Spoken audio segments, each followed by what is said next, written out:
এই যে ব্রাজিলের প্রথম ম্যাচ পড়ছে কিন্তু ফজরের নামাজের সময়, সারা বছর ফজরের নামাজে উঠে না, কিন্তু দেখবেন এই দিন 3:30 থেকে কিন্তু বসে থাকবে অথবা রাতে ঘুমাবেই না। সারাটা বছর অনেক যুবক আছে ফজরের নামাজ একদিনও পড়ে নাই, একদিনও না। কি জবাব আল্লাহর কাছে দিবেন? ফজরের নামাজের চাইতে আপনার কাছে খেলাটা বেশি ইম্পর্টেন্ট। 8 কিলোমিটার পতাকা অনেকে বানাচ্ছেন, তাই না? জমি বেচে পতাকা বানাইছে, এর চাইতে বড় ছাগল আছে আর কেউ?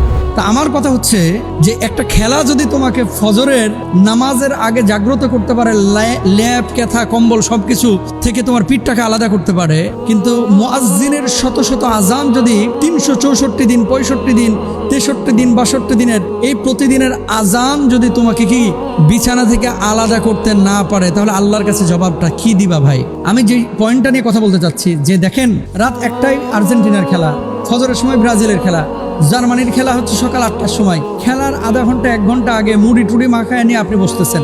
সকালবেলায় আপনার বাপ আপনার কাঁথা কম্বল থেকে আলাদা করতে পারলো না, আপনার মা আপনাকে চিৎকার করে চেঁচামেচি করে ডেকে নামাজের জন্য উঠাইতে পারলো না। এতদিন আপনি মোবাইলে অ্যালার্ম দিয়ে রাখছেন, আপনারা কেউ আলাদা করতে পারলো না বিছানা থেকে, মানে আপনি ঘুম থেকে উঠলেনই না। সারাটা বছর অনেক যুবক আছে ফজরের নামাজ একদিনও পড়ে নাই, একদিনও না। কি জবাব আল্লাহর কাছে দিবেন?